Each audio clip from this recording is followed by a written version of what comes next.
Hello children, hope you're all okay. We're going to continue now reading the book that we started last time. So we're on to chapter 3, and chapter 3 is called Detecting. See anything? Whispered Twinge. No, said Shy, it's too dark. They stood in a group, peering through Arthur Greenmangle's window. Oggy had an old notebook. Wheels had his broken torch. Shy had a magnifying glass. Clarine wore a big, floppy hat with a flower on. Twinge wore a curly wig belonging to his mum. Tuff had a plastic moustache. Grizzle was eating grass. I found a clue, hissed Wheels, pointing his torch at the flower bed. Look, a footprint. And look, there they are, all staring into Mr. Greenmangle's house.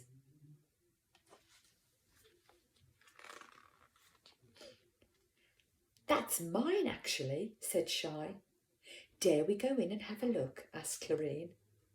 I think we'll have to, decided Shy. Make sure you wipe your feet. Moments later, they stood in the front room, staring at the empty space on the mantelpiece. You see, said Shy, it's gone. He really likes plants, doesn't he? Said Clarine, looking around. I don't know how he moves in here. Look what I've found, called Twinge. There's a cardboard box in the hall. It's full of Arthur's clothes and stuff.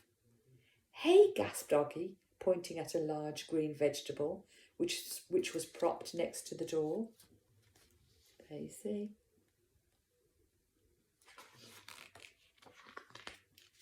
That must be this year's prize marrow. Wow, it's huge.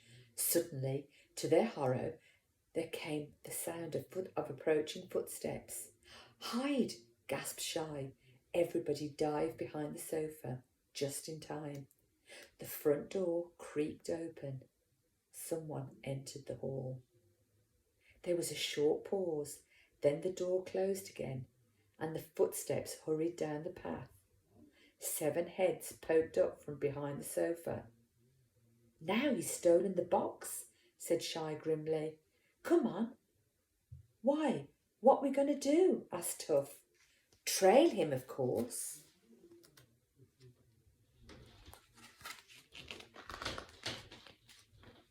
Will it take long? Tuff fingered his moustache, which clipped onto his nose in a painful way. Depends where his hideout is. Quick, before we lose him. Chapter 4. Trailing. The robber dwarf scurried down the lane, the box in his arms. The goblineers followed at a safe distance, keeping close to the hedge. After a few minutes, the dwarf climbed over a stile and took off into the woods. It was easier to trail him there, with all those trees to hide behind. Trying not to breathe, the goblineers crept along. Twinge fed Grizzle twigs to keep him quiet. Before long, the trees thinned out. In a clearing stood a small house. In the garden was a tiny shed. Just then, a voice called from inside the house. Is that you, Ted? Yes, shouted the dwarf. And there, can you see the house?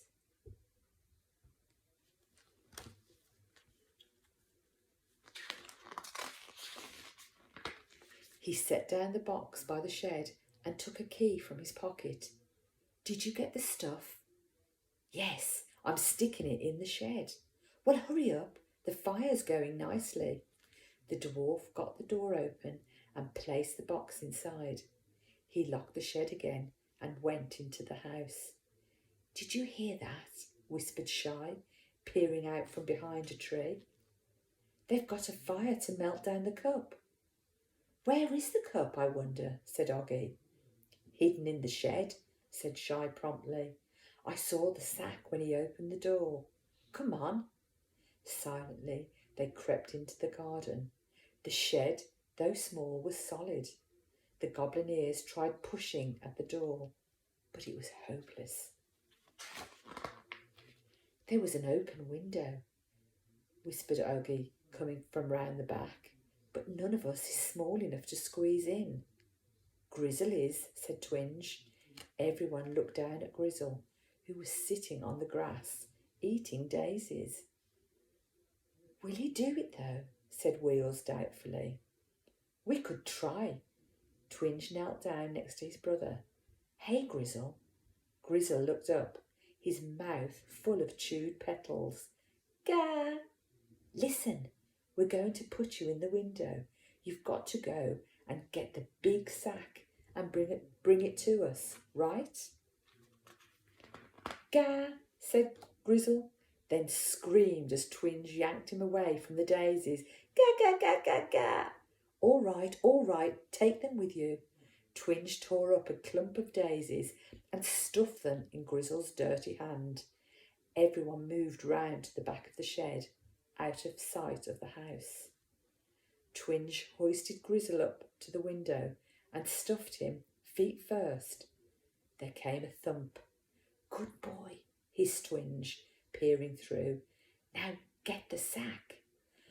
There was a longish pause. What's happening? Whispered Shy. He's doing it, I think.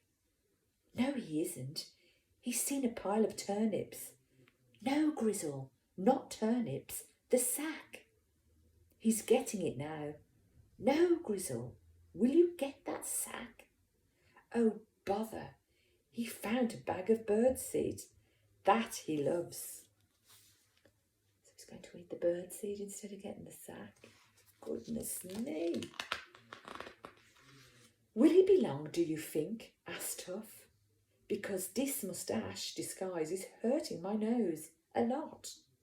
Grizzle, hissed Twinge, if you get the sack, Chlorine will give you a gobstopper.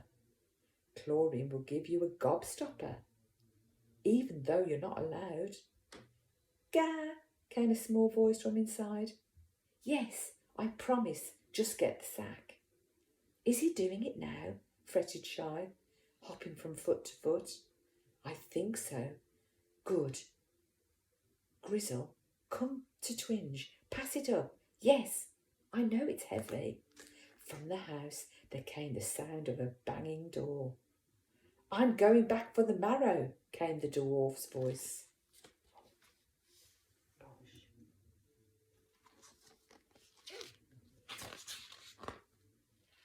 Oh, are you indeed? Muttered Shy. Not if I can help it. Grizzle, come on. A moment later, the top of the sack appeared through the window. Twinge reached in and hauled it out, with Grizzle clinging to the bottom. Right, gasped Shy. Let's go.